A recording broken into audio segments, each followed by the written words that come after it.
Grand Admiral Kelroth stood on the bridge of his flagship, the Eternal Dominion, and smiled.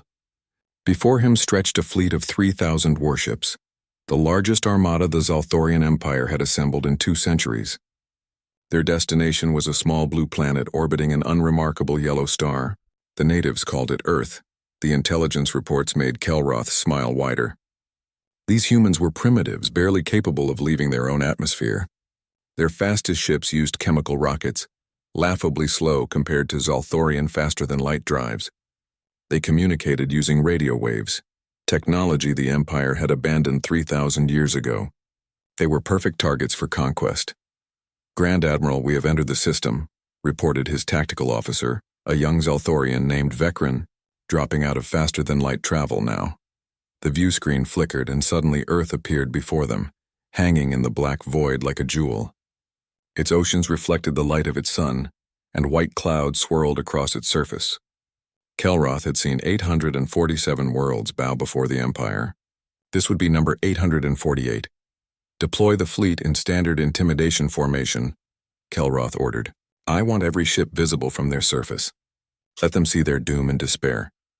The massive fleet spread out, thousands of warships forming a grid that would be visible even to the primitive telescopes these humans used. Kelroth had perfected this technique over decades of conquest. Show overwhelming force, broadcast surrender terms, and wait for the inevitable capitulation. Most species surrendered within hours. The smart ones surrendered within minutes. Far below on Earth's surface, alarms screamed across every military installation on the planet. Deep space monitoring stations had detected the massive energy signatures the moment the Zalthorian fleet emerged from faster-than-light travel. Within seconds, encrypted communications flashed between world capitals. In a bunker beneath Geneva, the United Nations Security Council assembled in emergency session. Generals, presidents, and prime ministers appeared on holographic displays, their faces grim. They had known this day might come. They had prepared for it. "Confirm fleet size," demanded Fleet Admiral Chen, the commander of the Solar Defense Forces. She stood in a command center that, according to public records, did not exist. 3,000 vessels, Admiral," reported a young officer, consistent with a Zalthorian subjugation fleet. "They're deploying in intimidation formation, Alpha." Chen nodded slowly. "Then they still don't know. Maintain all defensive postures at standby. Keep everything cloaked. Let them think we're helpless."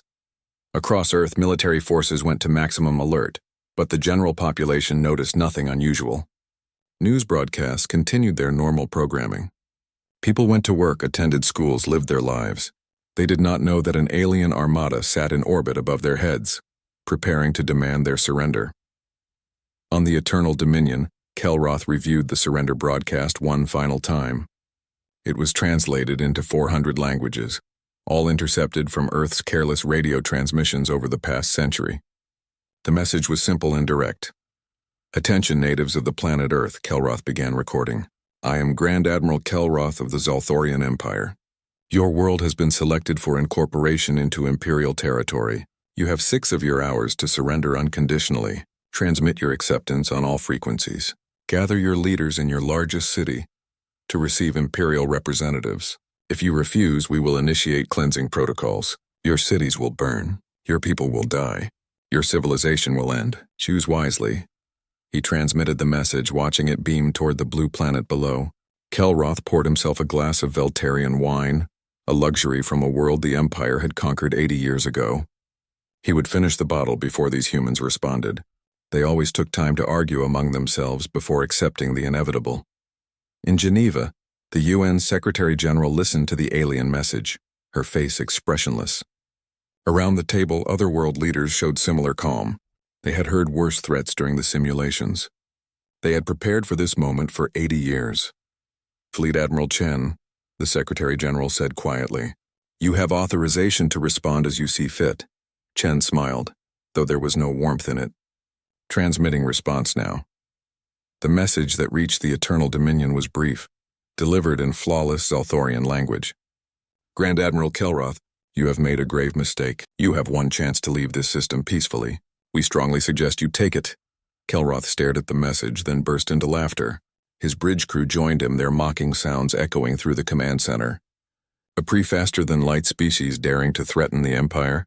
It was the funniest thing Kelroth had heard in decades. They actually think they can resist, he said between laughs. Vecren, begin cleansing protocols. Target their 10 largest cities. We will teach them the price of defiance. Yes, Grand Admiral, Vecren replied, entering commands into his console. Weapons charging. Targeting systems. Grand Admiral, I'm reading something unusual. Kelroth's laughter died. What is it? The orbital space around this planet is far more crowded than our surveys indicated, Vecren said, his voice uncertain. I'm detecting thousands of objects, not hundreds. And they're moving. With purpose. Kelroth stepped closer to the tactical display. What he saw made his blood run cold. Objects were appearing all around his fleet, materializing out of nothing. Sensors that had shown empty space moments ago now screamed with contact warnings. Whatever these objects were, they had been cloaked, invisible to Zalthorian detection systems. Evasive maneuvers, Kelroth shouted. All ships defensive formation. But it was too late. The objects revealed themselves as weapons platforms, hundreds of them. Bristling with armaments the Zalthorian sensors couldn't even classify properly. From the moon's surface, massive structures rose from beneath false terrain, their gun barrels longer than some of Kelroth's smaller ships. Around Mars, stations decloaked, their hulls scarred with the marks of long construction in hostile space. Grand Admiral, those aren't primitive satellites, Vecren whispered, his voice shaking. Those are military installations. Advanced military installations. Their technology? It's reading at our level or higher in several categories. Kelroth couldn't speak. His mind refused to process what he was seeing. This was impossible. The intelligence reports had been clear. Earth was primitive, faster than light, barely capable of spaceflight. Yet here was evidence of a sophisticated military presence throughout their entire star system. Incoming fire, someone screamed. The first volley hit the fleet like the fist of an angry god. Projectiles moving at 90% of light speed tore through Zalthorian shields as if they were paper. These weren't energy weapons that shields were designed to deflect. These were solid slugs of metal, accelerated to relativistic speeds by technology that shouldn't exist in a faster-than-light civilization. 300 ships died in the first 10 seconds. They simply came apart, torn into fragments by kinetic impacts that released more energy than nuclear weapons. No alarms, no warnings, just instant obliteration. Kelroth grabbed his command chair to keep from falling as the Eternal Dominion rocked from a near miss. Return fire. All weapons. His fleet responded, launching missiles and energy beams at the human platforms. Some hit, damaging or destroying the nearer installations, but for every platform they killed, 10 more seemed to appear. The humans had been ready. They had been waiting. Grand Admiral, communications to the Empire are being jammed, reported his communications officer. I cannot punch through their interference. The distress beacon isn't transmitting. Kelroth felt true fear for the first time in his military career. They were cut off, trapped in a system with an enemy that had lured them into a carefully prepared kill zone. Every instinct he had developed over decades of conquest screamed that he had walked into a trap. On the view screen, a new contact appeared. A single ship, larger than anything in the Zalthorian fleet, emerged from behind Earth's moon. Its hull was dark gray, covered in weapons and armor that made it look less like a ship and more like a mobile fortress. Human letters marked its bow, UNSV Ragnarok. A transmission came through, and a human woman's face appeared on Kelroth's screen. She wore a military uniform and looked at him with cold, calculating eyes. Grand Admiral, she said. I am Fleet Admiral Chen of the Solar Defense Forces. Welcome to humanity's home. We've been expecting you. Grand Admiral Kelroth stared at the human woman on his view screen, his mind racing to understand what was happening. Fleet Admiral Chen looked back at him with an expression he had seen before. On the faces of predators circling wounded prey, around his fleet, more human weapons platforms continued to emerge from stealth, their presence turning what should have been a simple conquest into a nightmare. This is impossible, Kelroth said, more to himself than to Chen. Our intelligence showed you were primitive. Chemical rockets, radio communications. You haven't achieved faster-than-light travel. Chen's lips curved into a cold smile. Your intelligence showed you exactly what we wanted you to see. Humanity achieved faster-than-light capability 83 years ago, Admiral. We've been exploring the local stellar neighborhood ever since. We've been listening to your Empire's communications for 60 years. and we've been preparing for the day when you decided to come here. Kelroth's tactical officer, Vecren, pulled up new data on his console. His face had gone pale, his hands shaking as he read the information scrolling past. Grand Admiral, I'm detecting fusion signatures on the Moon, Mars, and several asteroids. Major industrial facilities, centuries worth of construction. How did we miss this? Because we wanted you to miss it, Chen answered, clearly monitoring their communications. Every radio transmission you intercepted was real, but carefully selected. We maintained old-style broadcasts specifically to make approaching civilizations think we were an easy target. The satellites you thought were primitive communication relays, weapons platforms in standby mode. The space debris you ignored, mines and automated defense drones. You saw what you expected to see, Admiral. That was the point. Another volley of human weapons fire tore through the Zalthorian fleet. Kelroth watched in horror as 17 more ships exploded under the barrage of relativistic projectiles. His weapons officers were firing back, destroying some of the nearer human platforms, but the return fire was devastating. Human weapons didn't behave like anything in his experience. Report on enemy capabilities, Kelroth demanded. Vecren worked frantically at his console.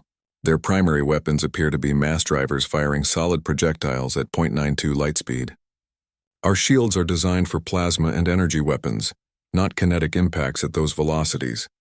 Each projectile that hits delivers enough energy to vaporize a ship. They also have directed energy weapons of unknown type, possibly particle beams or focused gamma radiation. What about their defenses? Unknown. Most platforms are stationary, relying on armor and point defense systems. But Admiral, Vecren paused, his voice dropping. I'm detecting multiple ship signatures throughout the system. Not just platforms, actual warships. They've been cloaked, just like the platforms. They're starting to reveal themselves. On the tactical display, new contacts began appearing. 20 ships near Jupiter, 40 more near Saturn, 100 emerging from the asteroid belt. Each one was large, heavily armed, and moving with purpose toward the Zalthorian fleet. The humans hadn't just fortified Earth, they had militarized their entire star system. How many? Kelroth asked quietly. Scanning now, Grand Admiral. I'm reading over 500 capital ships, plus an estimated 2,000 smaller vessels, fighters, corvettes, frigates. They have an entire fleet hidden throughout this system. Kelroth felt his world tilting. He had brought 3,000 ships to conquer a primitive world. Instead, he had jumped into a star system bristling with advanced weapons and a fleet that rivaled his own in size. This wasn't a conquest. This was an ambush. We need to retreat, Kelroth said, hating the words even as he spoke them. Prepare for faster-than-light jump. All ships emergency withdrawal to Rally Point Delta. Admiral, we can't, Vecren said, his voice breaking. I'm detecting massive gravitic distortions at the system's edge. The humans have deployed faster-than-light interdiction fields. We're trapped. We can't jump out. The bridge fell silent except for the sounds of alarms and distant explosions as more Zalthorian ships died. Kelroth had commanded fleets for 40 years. He had conquered worlds, destroyed civilizations, and brought entire species to heel. Never in all that time had he felt truly helpless. Until now. Chen's face remained on the view screen, watching him process the situation. When she spoke, her voice was almost gentle, like a teacher explaining something to a slow student. 80 years ago, Admiral, we found something in a nearby star system, the ruins of a civilization, destroyed by an empire that came to conquer them. We found 16 more extinct civilizations within 50 light-years of Earth, all of them wiped out by expanding empires. Yours was one of them. She paused, letting that sink in. We studied those ruins, Admiral. We learned from their mistakes. They were peaceful, unprepared, and they died. We decided humanity would not make the same error, so we hid our true capabilities. We built weapons in secret. We militarized our entire system. We created the largest trap in known space, and we waited. Waited for an empire arrogant enough to think we were easy prey. Kelroth's fists clenched. You knew we were coming. We knew someone would come eventually. Your empire, the Vrexian Collective, the Horthan Supremacy. There are a dozen expansionist civilizations within 100 light-years of Earth. We've monitored all of you. We knew that eventually, one of you would decide to add us to your territory. We prepared for all of you. Another wave of human ships appeared, these ones different from the others. Sleeker, faster, painted in dark colors that seemed to absorb light. Fighter craft, hundreds of them, swarming toward the Zalthorian fleet like angry insects. They moved with impossible agility, dodging return fire and launching missiles that struck with pinpoint accuracy. Those fighters are pulling 20 gravities in their turns, Vecren reported, his voice full of disbelief.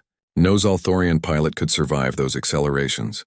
They must be using inertial dampening systems beyond anything we have. Chen nodded as if she could hear him. Every piece of technology we recovered from those dead civilizations we studied. We reverse-engineered what we could, improved what we couldn't, and built it all into our military. You're not fighting primitive humans, Admiral. You're fighting a civilization that learned from the deaths of 17 others. We know why they failed. We made sure we wouldn't. The UNSV Ragnarok began moving forward, closing the distance to Kelroth's flagship. It was enormous, easily 3 times the size of the Eternal Dominion, and covered in weapon systems that Kelroth couldn't even identify. More human ships were forming up around it, creating a battle formation that showed military discipline and coordination far beyond what a pre-faster-than-light species should possess. You can surrender, Chen offered. We don't want to kill you all. But you came here planning to exterminate us if we resisted. You threatened to burn our cities and kill our people. Do you really think we'll show mercy after that? Kelroth tried to find words, but his throat had closed up. His fleet was being torn apart. 800 ships were already destroyed or disabled. The humans were everywhere, attacking from every angle, using tactics that showed they had studied Zalthorian military doctrine and prepared counters for everything. We have families, Kelroth finally managed to say. Civilians. Most of my crew are conscripts, not career soldiers. They're just following orders. So were the crews that destroyed 16 civilizations, Chen replied, her voice hard. How many children died when your empire cleansed those worlds, Admiral? How many families were burned alive because they couldn't defend themselves? Don't talk to me about mercy. You came here to commit genocide. You don't get to plead for mercy after that. A massive explosion rocked the Eternal Dominion as a human missile broke through its shields and detonated against the hull. Alarms screamed louder, and Kelroth could smell smoke filtering through the ventilation system. All ships defensive sphere formation, Kelroth ordered. Concentrate fire on that dreadnought. If we can kill their flagship, we might still turn this around. His fleet responded, the remaining ships pulling together into a tight formation. It was a desperate move, but it was all he had left. Every weapon in the Zalthorian fleet focused on the Ragnarok, unleashing enough firepower to crack a planet. The human dreadnought's shields lit up like a star as the energy weapons struck home. For a moment, Kelroth dared to hope. Then the light faded and the Ragnarok continued forward undamaged.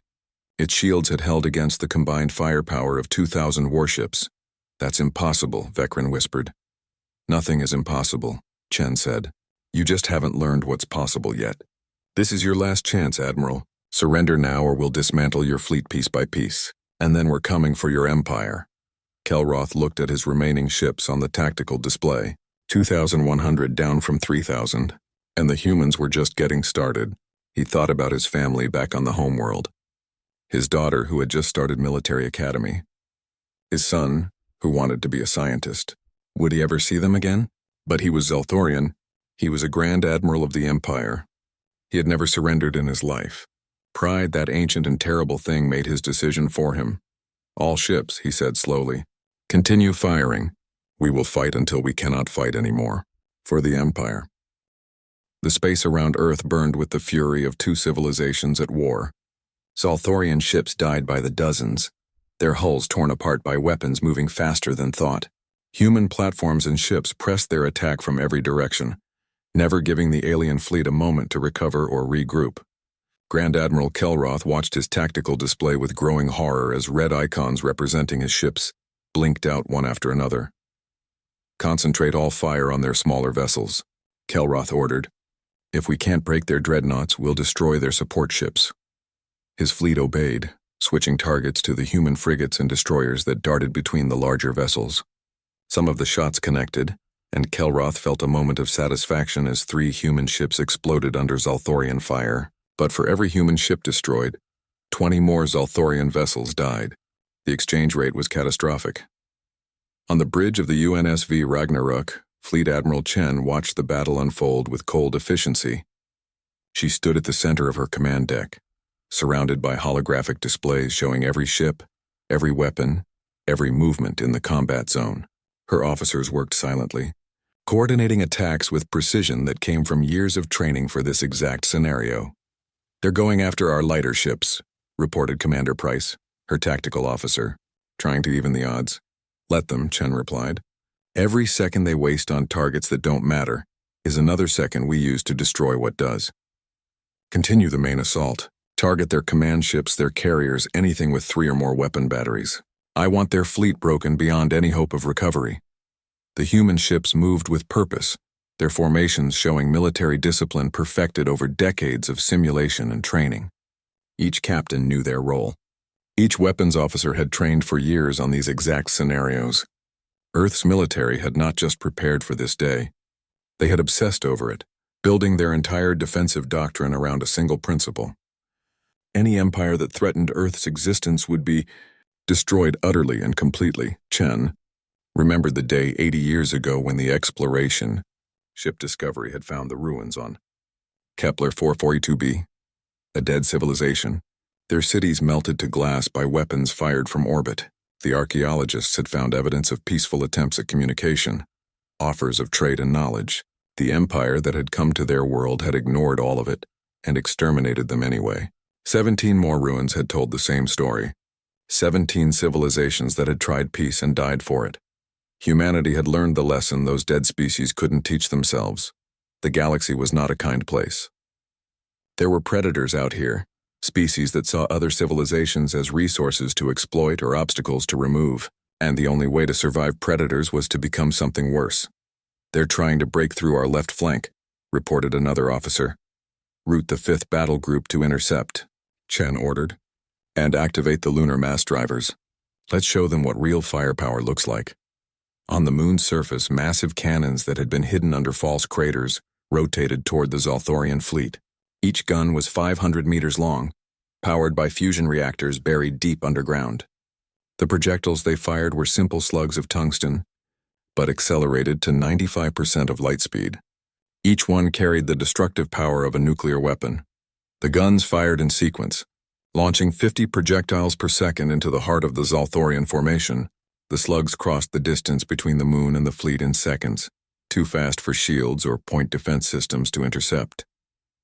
They struck with devastating accuracy, each impact tearing completely through multiple ships before their kinetic energy finally dissipated. Kelroth watched in despair as a single volley from the lunar guns destroyed 47 ships. His fleet was being massacred, and there was nothing he could do to stop it. Every tactic he tried, the humans countered. Every formation he used, they had a response prepared. It was as if they had studied every battle the Empire had ever fought and planned for all of it, because they had. In a hidden facility on Titan, the largest moon of Saturn, human analysts had been studying Zalthorian military doctrine for 6 decades. Every transmission the Empire sent, every military broadcast, every tactical discussion they thought was secure, humanity had intercepted and decoded. Earth knew how the Zalthorians fought, what formations they preferred, which tactics they fell back on under pressure. The humans had built their entire military strategy around exploiting those known patterns. "Sir, they're attempting to form a defensive sphere," reported Vekrin from his station on the Eternal Dominion. "Standard Imperial doctrine for overwhelming enemy forces." Kelroth nodded. It was the right move. The tactical response drilled into every Zalthorian officer at the Academy. Pull your ships together, concentrate shields, present a unified front. It had worked against every enemy the Empire had faced in 3,000 years. But humanity wasn't like any enemy the Empire had faced before. Chen saw the Zalthorian ships pulling into their defensive formation and smiled. "They're doing exactly what we expected. Activate Plan Delta. Route all fighter squadrons to attack Pattern 7. Capital ships prepare antimatter torpedoes." The human fighters, which had been harrying the edges of the Zalthorian fleet, suddenly changed their approach.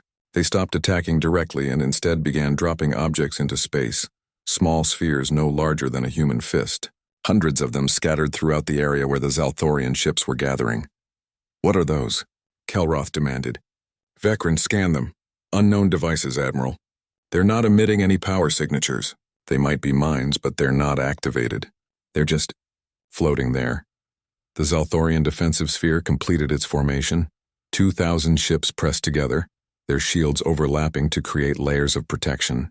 It was a fortress in space, nearly impenetrable from outside. Nearly. Now, Chen said quietly. The small spheres activated simultaneously. They weren't mines. They were gravitic disruptors, devices that created localized fields of intense gravitational shear. The overlapping shields that were supposed to protect the Zalthorian fleet suddenly became a liability. The gravitic fields interfered with shield harmonics, causing feedback cascades that overloaded power systems across hundreds of ships. In 3 seconds, the defensive sphere's shields collapsed. Fire all weapons, Chen ordered. The human fleet unleashed everything. Antimatter torpedoes, each one carrying enough destructive power to level a city. Particle beams that boiled armor into vapor. Railgun slugs moving at impossible speeds. Missile swarms that overwhelmed point defense systems. Every weapon humanity had developed, tested, and perfected over 80 years of preparation struck the unshielded Zalthorian fleet at once. The slaughter was complete and terrible. 600 ships died in the first volley. 300 more in the second. The Zalthorian fleet, once the pride of an ancient empire, was being torn apart like prey in the jaws of a predator. On the Eternal Dominion, chaos reigned. Explosions rocked the ship as near misses struck the hull. The lights flickered, replaced by emergency lighting that painted everything in harsh red. Officers screamed reports that no one could hear over the alarms. Kelroth stood at the center of it all, his hands gripping his command chair, watching his fleet die. "We have to surrender," Vekran shouted over the noise. "Admiral, please." "We can't win this," Kelroth wanted to refuse. Pride demanded he fight to the last. But he looked at the tactical display, saw the 600 ships that remained from his original 3,000, and knew the truth. This wasn't a battle anymore. It was an execution. "Send a surrender transmission," Kelroth said, the words bitter in his mouth. "All ships cease fire. We yield." The Zalthorian fleet stopped firing. Their ships held position, damaged and broken, surrounded by human vessels that could destroy them at any moment. For a long minute, nothing happened. Then Chen's face appeared on Kelroth's view screen again. "You chose to continue fighting," she said. "You had your chance to surrender." "Please," Kelroth said, hating himself for begging. "We surrender. We'll accept any terms. Just stop the killing." Chen was quiet for a moment, studying him. When she spoke, her voice carried no satisfaction, no anger, just cold fact. "We studied your empire's history, Admiral. We know what you do to conquered species. Subjugation, forced labor, cultural extermination, genocide if they resist too strongly. We found the records from 16 civilizations your empire destroyed. Men, women, children, all dead because they were in your way." "That wasn't me," Kelroth protested. "I've never participated in a cleansing. I'm a military commander, not a butcher." "But you serve the empire that gives those orders," Chen replied. "You came here prepared to do the same to us. You only want mercy now because you're losing. That's not remorse, Admiral. That's just fear." Human ships were closing in, surrounding the Eternal Dominion.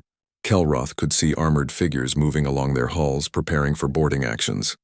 Human Marines, enhanced soldiers in powered armor that made them stronger and faster than any Zalthorian.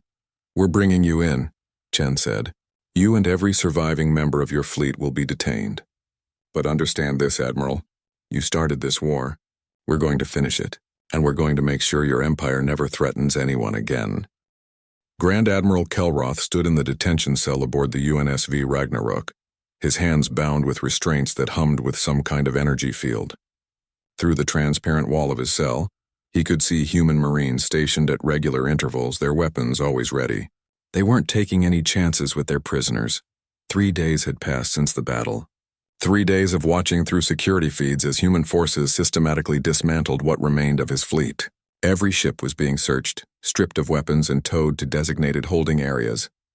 Every Zalthorian crew member was being processed, cataloged, and detained. The humans worked with mechanical efficiency, like they had done this before.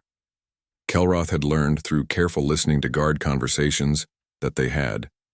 Humanity had captured several pirate vessels over the past decades, species that had thought Sol System would be easy prey. None of those ships had ever returned to their homeworlds. The humans didn't advertise their capabilities. They just quietly eliminated threats and continued pretending to be primitive. The door to his cell opened, and Fleet Admiral Chen entered, followed by 2 Marines. She carried a data tablet and looked as composed as she had during the battle. Kelroth had barely slept in 3 days, but Chen looked well rested, like ordering the death of thousands was just another day's work. "Admiral," Chen said, nodding to him. "How are you finding your accommodations?" "Adequate," Kelroth replied stiffly. He wouldn't give her the satisfaction of complaining. "What do you want?" "Information," Chen said simply.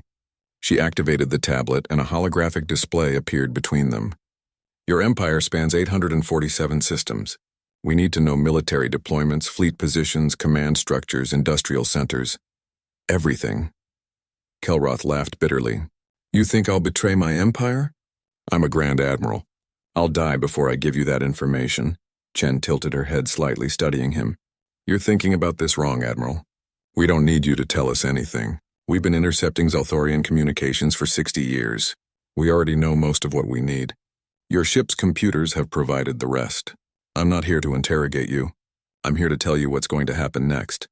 She swiped the tablet, and the hologram changed to show the Zalthorian homeworld, the capital planet of the Empire. Kelroth felt his stomach twist. Why was she showing him this? "Your homeworld is 3 months away at our faster-than-light speeds," Chen continued. "We have 500 warships ready to make that journey. Not to conquer your empire. Not to subjugate your people. But to dismantle your military infrastructure so completely that you'll never threaten anyone again." "You can't," Kelroth said, though his voice lacked conviction.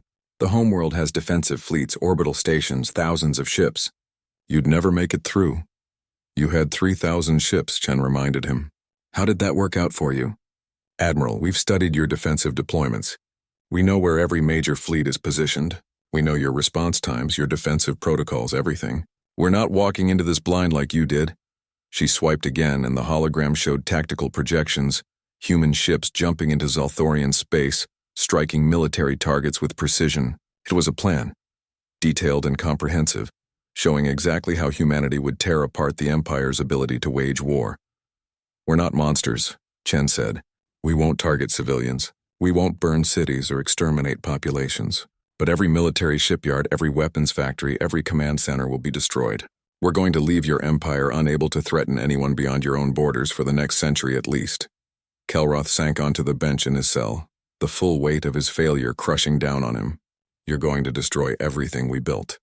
3,000 years of imperial expansion, ended by a species we thought was primitive. You built your empire on the corpses of other civilizations," Chen replied, her voice hardening. "You think we didn't find the records? The species you exterminated, the cultures you erased, the billions you killed? You don't get to play the victim now, Admiral. You brought this on yourselves." She moved closer to the transparent wall. "But I am offering you a choice. You and 10,000 of your crew will be allowed to return home. You'll carry our message to your empire. Tell them what happened here. Tell them what will happen if they resist our military operations in their space. Tell them the price of threatening humanity." 10,000, Kelroth repeated slowly. "I had 82,000 crew across my fleet." Chen's expression didn't change. 72,000 died in the battle. You're lucky we're returning anyone at all." The number hit Kelroth like a physical blow. 72,000 dead, 72,000 Zalthorians who would never go home, never see their families again. All because he had believed intelligence reports that said humanity was weak. All because of his arrogance. Why spare any of us? Kelroth asked. "If you're going to attack our homeworld anyway, why not just kill us all?" "Because we want your empire to know exactly what they're facing," Chen said. "Fear is a more powerful deterrent than ignorance. When your survivors go home and tell their stories, when your military command sees what we did to your fleet, they'll think twice before threatening anyone else. And if they're smart, they'll accept our terms without forcing us to demonstrate our capabilities again." She turned to leave, then paused at the door. "We're not cruel, Admiral, but we're not soft either. Humanity survived 1,000,000 years of evolution as persistence predators. We hunt, we track, we don't give up. Your empire made the mistake of thinking we were prey. Now you know the truth." The door closed behind her, leaving Kelroth alone with his thoughts and his guilt. 2 weeks later, Kelroth stood on the bridge of a damaged Zalthorian transport ship, one of the few vessels the humans were allowing to return home. Around him were the other survivors, 9,999 Zalthorians who would live to tell the tale of their defeat. Every one of them bore the mark of their failure, psychological if not physical. Through the view screen, Kelroth could see Earth in the distance. From this far away, it looked peaceful, beautiful even, but he knew the truth now. That planet wasn't a jewel waiting to be claimed. It was a trap, carefully baited and patiently set, waiting for empires arrogant enough to think they could take it. Preparing for faster-than-light jump, announced the transport's pilot, a young officer who had lost his entire ship in the battle. Course set for the homeworld. Kelroth nodded but said nothing. What could he say? That they were lucky to be alive. That they were going home to report the most catastrophic military defeat in Imperial history. That humanity was coming to dismantle everything their ancestors had built. The transport jumped, space twisting around them as they entered faster-than-light travel. The journey home would take 3 months. 3 months to think about his failure, to rehearse what he would tell the Imperial Council, to prepare for the disgrace and possible execution that awaited him. But even as the transport carried them away from Sol system, another fleet was preparing to make the opposite journey. In orbit around Mars, 500 human warships conducted final checks and equipment tests. Their crews were experienced, trained, and ready. They had spent their entire lives preparing for this mission. Fleet Admiral Chen stood on the bridge of the Ragnarok, watching her fleet assemble. Beside her, Commander Price reviewed the tactical data one final time. All ships report ready, Admiral, Price said. We can jump whenever you give the order. Chen looked at the holographic display showing the route to Zalthorian space. It was a long journey, but they had made longer ones. Humanity had explored hundreds of systems over the past 80 years, always secretly, always carefully. They knew the routes, the dangers, the shortcuts. Not yet, Chen said. We wait for the Zalthorian survivors to arrive home first. I want their empire to hear what happened here from their own people. I want them to know we're coming and have time to think about their options. Maybe they'll be smart. Maybe they'll surrender without a fight. And if they don't, Price asked. Chen's expression was grim. Then we do what needs to be done. The Zalthorian Empire has had 3,000 years to learn that conquest has consequences. If they haven't learned that lesson yet, we'll teach it to them the hard way. She turned away from the display, looking out at the human fleet. 500 ships, each one a masterpiece of human engineering and determination. Humanity had taken the lessons of 17 dead civilizations and built something those species had never achieved. A military strong enough to not just defend their homeworld, but to strike back at those who threatened it. Send a message to all ship captains, Chen ordered. Prepare for extended operations. We're going to be away from home for a while. Make sure your crews are ready for what's coming. As the message went out across the fleet, Chen allowed herself a moment of reflection. She thought about the archaeologists who had found those first ruins 80 years ago. The dead civilization that had tried to be peaceful and paid for it with extinction. She thought about the decision humanity had made then, to never let that happen to Earth. The decision had cost them 80 years of secrecy, of building weapons instead of art, of preparing for war instead of exploring in peace. 3 months had passed since the Battle of Earth, and the Zalthorian homeworld was in chaos. Grand Admiral Kelroth stood before the Imperial Council, 12 ancient Zalthorians who had ruled the Empire for centuries, and delivered his report. His voice was steady, but his hands shook as he described the battle, the trap, and the complete destruction of his fleet. The council chamber was silent when he finished. The 12 counselors looked at each other, disbelief clear on their faces. Finally, High Counselor Vrath spoke, his voice carrying the weight of his 300 years. You are telling us that a pre-faster-than-light civilization destroyed 3,000 Imperial warships? Vrath's tone was skeptical, almost mocking. That they had weapons and technology superior to our own? That they've been hiding their capabilities for decades? Yes, High Counselor, Kelroth said, meeting his gaze. Everything I've told you is true. Humanity is not what our intelligence suggested. They are advanced, militarized, and extremely dangerous. They lured us into a trap and destroyed us. Perhaps you simply failed in your mission, suggested another counselor, a female named Ixra. Perhaps this is an excuse to cover military incompetence. Kelroth felt anger rise in his chest but forced it down. With respect, Counselor, the 10,000 survivors all tell the same story. Our ship computers recorded the battle before they were wiped. The humans have technology that rivals or exceeds our own. They have been preparing for this encounter for 80 years. They knew we were coming. Before the council could respond, alarms began blaring throughout the capital city. Emergency sirens wailed and holographic displays across the chamber lit up with urgent warnings. A communications officer burst into the chamber, his face pale with fear. "High Counselor, we have multiple faster-than-light signatures appearing at the edge of our system. 500 contacts, all of them matching the signature profiles from the human fleet." The council chamber erupted into chaos. Counselors shouted at each other, demanded explanations, called for military responses. Kelroth simply closed his eyes and let out a long breath. They had come, just as Fleet Admiral Chen had promised.